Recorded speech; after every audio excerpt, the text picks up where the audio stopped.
Hello, my darling, and welcome to today's story time. Before we get started, I'd like to tell you once again about Magic Mind. They are an incredible, all natural elixir that helps you be more productive and feel less stressed, and increases cognitive function and creativity. It's a very easy morning ritual that I've come to love because I can't have products that contain caffeine. And right now, if you use my discount code TOME20 at magicmind.co/tome, you will get 40% off the subscription. And I really think you'll like it. And now, on with our story time. Once upon a time, there dwelled on the outskirts of a large forest a poor woodcutter with his wife and 2 children. The boy was called Hansel, and the girl Gretel. He always had little enough to live on, and once, when times were bad, they had to get by with 1 piece of bread and butter each. One night, as he was tossing about in bed, full of cares and worry, he sighed and said to his wife, "What's to become of us? How are we to feed our poor children now that we have nothing more for ourselves?" "I'll tell you what, husband," answered the woman. "Early tomorrow morning, we'll take the children out into the thickest part of the wood. There, we shall light a fire for them and give them each a piece of bread. Then, we'll go on to our work and leave them alone. They won't be able to find their way home, and we shall be rid of them." "No, wife," said the husband, "that I won't do. How could I find it in my heart to leave my children alone in the wood? The wild beasts would soon come and tear them to pieces." "Oh, you fool," said she. "Then we must all 4 die of hunger. And you may just as well go and saw the boards for our coffins." They argued and argued until he agreed that they must get rid of Hansel and Gretel. "But I can't help feel sorry for the poor children," added the husband. The children, too, had not been able to sleep for hunger, and had heard what their stepmother had said to their father. Gretel wept bitterly and spoke to Hansel. "Now, it's all up to us." "No, no, Gretel," said Hansel. "Don't fret yourself. I'll be able to find a way to escape. No fear." When the old people had fallen asleep, he got up, slipped on his little coat, opened the back door, and stole out. The moon was shining clearly, and the white pebbles which lay in front of the house glittered like bits of silver. Hansel bent down and filled his pocket with as many of them as he could cram in. Then he went back and said to Gretel, "Be comforted, my dear little sister, and go to sleep. God will not desert us." And he lay down in bed again. At daybreak, even before the sun was up, the woman came and woke the 2 children. "Get up, you lie-a-beds. We're all going to the forest to fetch wood." She gave them each a bit of bread and said, "There's something for your lunch, but don't you eat it up beforehand, or it's all you'll get." Gretel took the bread under her apron, as Hansel had the stones in his pocket. Then they all set out together on the way to the forest. After they had walked a little, Hansel stood still and looked back at the house. And this maneuver he repeated again and again. His father observed him and said, "Hansel, what are you gazing at there? Why do you always remain behind? Take care, don't lose your footing." "Oh, father," said Hansel, "I'm looking back at my white kitten, which is sitting on the roof, waving at me farewell." The woman exclaimed, "What a donkey you are! That isn't your kitten. as the morning sun shining on the chimney. But Hansel had not looked back at a kitten, but had always dropped one of the white pebbles out of his pocket onto the path.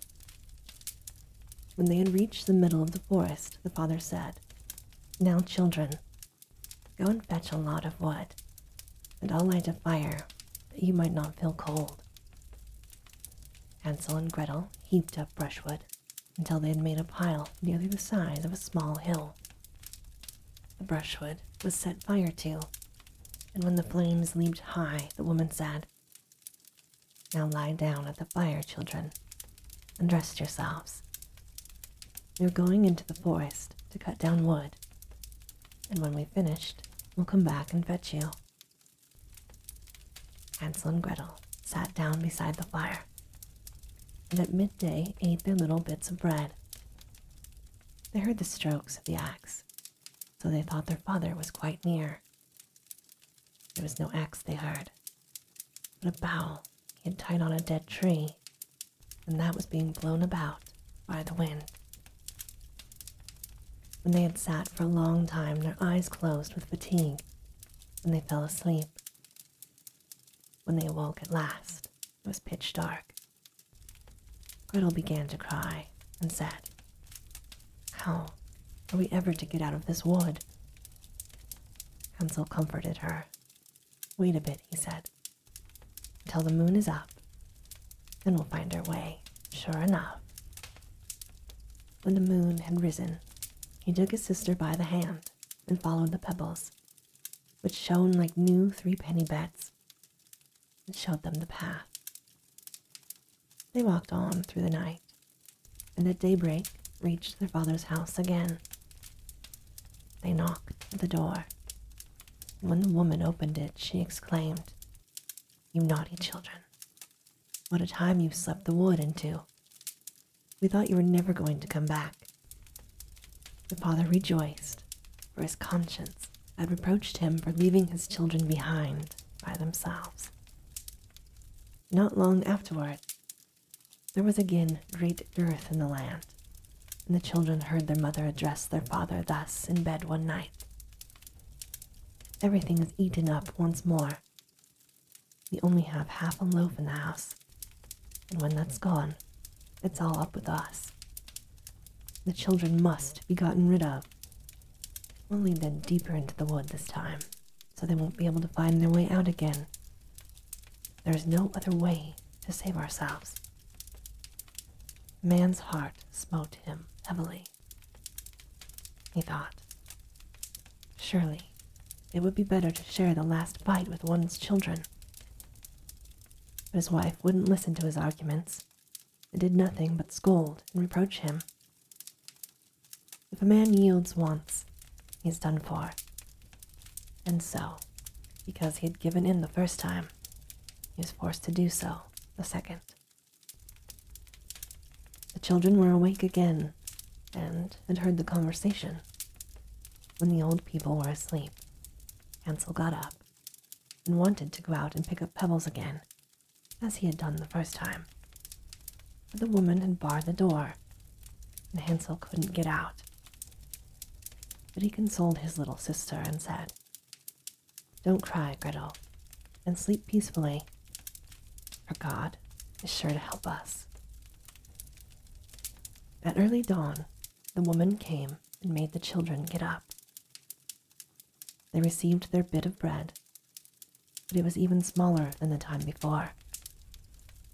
On the way to the wood, Hansel crumbled it in his pocket, and every few minutes he stood still and dropped a crumb on the ground. "Hansel, what are you stopping and looking about you for?" said the father.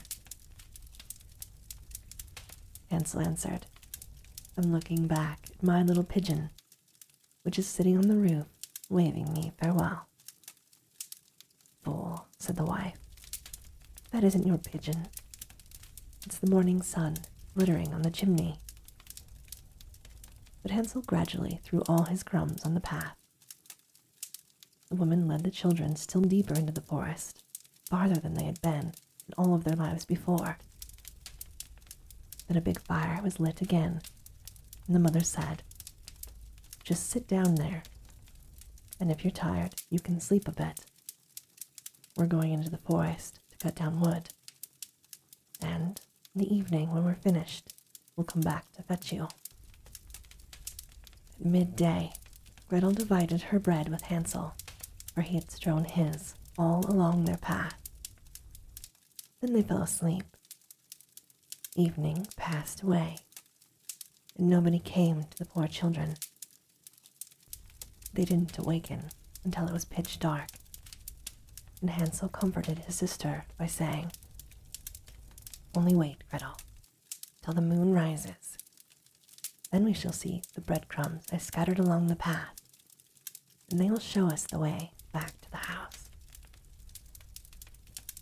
When the moon appeared, they got up, but they found no crumbs, for the thousands of birds that fly about the woods and the fields had picked them all up. "Never mind," said Hansel to Gretel. "You'll see we'll find a way out." But all the same, they did not. They wandered about the whole night and the next day, from morning until evening. They could not find a path out of the wood. They were very hungry, too, for they had had nothing to eat but a few berries they found growing on the ground. At last, they were so tired that their legs refused to carry them any longer, so they lay down under a tree and fell fast asleep.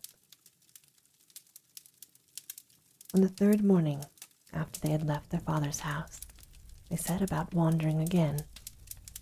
It only got deeper and deeper into the wood, and now they felt that if help did not come to them, they might perish. At midday, they saw a beautiful little snow-white bird sitting on a branch. It sang so sweetly that they stopped still and listened to it. When its song was finished, it flapped its wings and flew on in front of them. They followed it and came to a little house, on the roof of which it perched. And when they came near, they saw that the cottage was made of bread and roofed with cakes, while the window was made of transparent sugar. "Now we're set to," said Hansel, "and we'll have a regular blowout. I'll eat a bit of the roof, and you, Gretel, can eat some of the window, which you'll find a sweet morsel." Hansel stretched up his hand and broke off a little bit of the roof to see what it was like, and Gretel went to the casement and began to nibble at it. Thereupon, a shrill voice called out from the room inside, "Nibble, nibble, little mouse. Who's nibbling on my house?" The children answered, "'Tis heaven's own child, the tempest wild." And they went on eating without putting themselves about. Hansel, who thoroughly appreciated the roof, tore down a bit, while Gretel pushed out a whole round of window pane and sat down the better to enjoy it. Suddenly the door opened, and an ancient dame, leaning on a staff, hobbled out. Hansel and Gretel were so terrified that they let what they had in their hands fall to the ground. The old woman shook her head and said, "Oh ho, you dear children, who led you here? Just come in and stay with me. No ill shall befall you." She took them both by the hand, led them into the house, and laid a most sumptuous dinner before them. Milk and sugared pancakes, with apples and nuts. After they had finished, 2 beautiful little white beds were prepared for them, and when Hansel and Gretel lay down in them, they felt as if they had gone to heaven. The old woman had appeared to be most friendly, but she was really an old witch who had waylaid the children and had only built the little bread house in order to lure them. When anyone came into her power, she killed, cooked, and ate them, and held a regular feast to the occasion. Now, witches have red eyes and cannot see far, but, like beasts, they have a keen sense of smell and know when human beings pass by. When Hansel and Gretel fell into her hands, she laughed maliciously and said, jeeringly, "I've got them now. They shan't escape me." Early in the morning, before the children were awake, she rose up, and when she saw them both sleeping so peacefully, with their round, rosy cheeks, she muttered to herself, "That'll be a dainty bite." Then she seized Hansel with her bony hand and carried him into a little stable, and then barred the door on him. He might have screamed as much as he liked, but it would do him no good. Then she went to Gretel, shook her until she awoke, and cried, "Get up, you lazy bones. Fetch water and cook something for your brother. When he's fat, I'll eat him up." Gretel began to cry bitterly, but it was of no use. She had to do what the wicked witch bade her. So the best food was cooked for poor Hansel, and Gretel got nothing but crab shells. Every morning the old woman hobbled out to the stable and cried, "Hansel, put out your finger, that I might feel if you're getting fat." But Hansel always stretched out a bone, and the old dame, whose eyes were dim, never saw it. Thinking always it was Hansel's finger, she wondered why he fattened so slowly. When 4 weeks had passed, and Hansel still remained thin, she lost patience and determined to wait no longer. She called to the girl, "Gretel, be quick and get some water. Hansel may be fat or thin. I'm going to kill him tomorrow and cook him." Oh, how the poor little sister sobbed as she carried the water, and how the tears rolled down her cheeks. "Kind heaven, help us now," Gretel cried. "If only the wild beasts in the woods had eaten us, then at least we would have died together." "Just hold your peace," said the old hag. "It won't help you." Early in the morning, Gretel had to go out and hang up the kettle full of water and light the fire. "First, we'll bake," said the old dame. "I've heated the oven already and kneaded the dough." She pushed Gretel out to the oven, from which the fiery flames were already issuing. "Creep in," said the witch, "and see if it's properly heated, so that we can shove in the bread." When she had got Gretel, she meant to close the door and let the girl bake, that she might eat her up too. But Gretel perceived her intention and said, "I don't know how I'm to do it. How do I get in?" "You silly goose," said the hag. "The opening is big enough, see? I could get in myself." And she crawled toward it and poked her head into the oven. Then Gretel gave her a shove that sent her right in, shut the iron door, and drew the bolt. Gracious, how she yelled. It was quite horrible, but Gretel fled, and the wretched old woman was left to perish miserably. Gretel flew straight to Hansel, opened the little stable door, and cried, "Hansel, we are free. The old witch is dead." Then Hansel sprang like a bird out of a cage when the door opened. How they rejoiced, fell on each other's necks, jumped for joy. As they no longer had any cause for fear, they went in to the old hag's home, where they found, in every corner of the room, boxes with pearls and precious stones. "These are even better than pebbles," said Hansel, and crammed his pockets full of them. Gretel said, "I too will bring something home, and she filled her apron full. "Now," said Hansel, "let's go and get well away from the witch's wood."